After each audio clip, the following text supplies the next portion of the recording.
छत्रपती संभाजीनगरमध्ये परीक्षा केंद्रावर शिक्षकांचं विद्यार्थिनीसोबत गैरवर्तन बघायला मिळालं। छत्रपती संभाजीनगरच्या बजाज नगरमध्ये बोर्ड परीक्षा केंद्रावरील हा प्रकार घडला।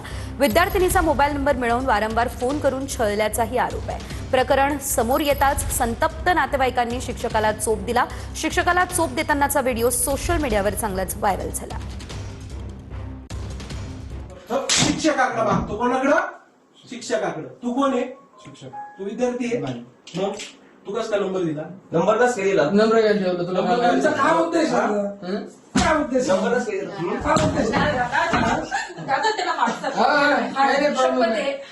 हा मग तू मॅडम तुम्हाला तकलीफ होऊ लागली। हार्ट इश्यू आहे प्लीज। चप्पल सांगते मी हार्ट इश्यू मी मेडिकल दाखवते उगे आपल्याकडून नको पुढच्या गोष्टी। चल नंबर आहे ना मागितला ना? चला आज चल चला चला तुम्ही बाय नंबर तू मारत ना आता, तू मान्य केलं ना? चला हा, चल रे. बाहेर निघ चल। तुला काय वाटलं? चुकी कोणाची? चला काम करायचं. इथं चल पाय पड पाय. अरे चपलीन तोंड जोडलं. तुला नाही, काय नाही. त्याच्यावरती त्यांनी माफ केली ना, तेवढंच काफी होतं, बाकी काहीच नाही. पट पट कर.